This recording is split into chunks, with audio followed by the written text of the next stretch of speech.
амриддин нақшов мудири корхонаи тиллои нақш ва хуарзодаи ҳамсари президенти тоҷикистон эмомалӣ раҳмон ба ҳамла ба раиси ширкати минуфарм саёд ғиёсов гумонбар мешавад. дар ин бора радиои озодӣ хабар дод. ин ҳамла шаби 16 май дар маҳаллаи ҳафтуми шаҳраки данғара рух дода шарикони амриддин нақшов дастгир шуданд, вале ба гуфтаи як шоҳиди ҳодиса мақомот ҳанӯз ба боздошти амриддин нақшов ҷуръат намекунанд. аксар осебдидагон ки дар беморхонаи данғара ва шаҳри душанбеи бистарӣ буданд рухсат шуданд, вале саёд ғиёсов сокини 45-солаи данғара ва раҳбари минуфарм дар ин ноҳия дар беморхонаи қарияи боло бистарист.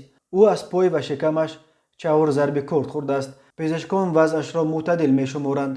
мақомот ҳодисаи занозанӣ дар данғараро шарҳ надоданд, вале ба гуфтаи шоҳидон нақшов мехост қисме аз заминҳои шираи камоли данғараро шахсони наздик ба ӯ бигиранд. аммо саёд ғиёсов хоҳиши шахсони фиристодаи амриддин нақшовро рад кардааст. вақти шом шахсе бо номи пайрав ба саёд занг зад ва гуфт ки ба тарабхонаи марбут ба нақшов равад, чун амриддин гап дорад. муҳофизони ширкат дар ҳамон ҷо буданд. як мошин омада истод ва саёдро даъват карданд.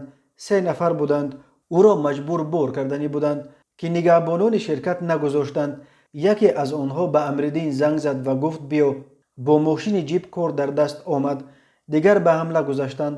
дертар як мошини дигар омад ва онҳо низ ба задан ҳамроҳ шуданд, нақл кардааст шоҳиди ҳодиса.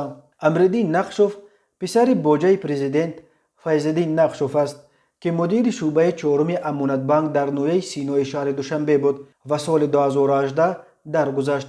амриддин нақшов пештар дар орионбонк кор мекард. ҳоло раҳбари ширкати истихроҷи тиллои нақш аст, ки дар минтақаи шугнове ноҳияи ховалинг замин дорад. ба истихроҷи тилло машғул аст. ширкати минуфарм аз ангуштшумор ширкатҳое дар тоҷикистон аст, ки иҷозаи ҷамъоварии шираи камолро дорад. ин ширкат низ пайвандиҳое ба ширкати собиқ фароз дорад, ки ба шамсулло соибов домоди раиси ҷумҳурии тоҷикистон мутааллиқ аст.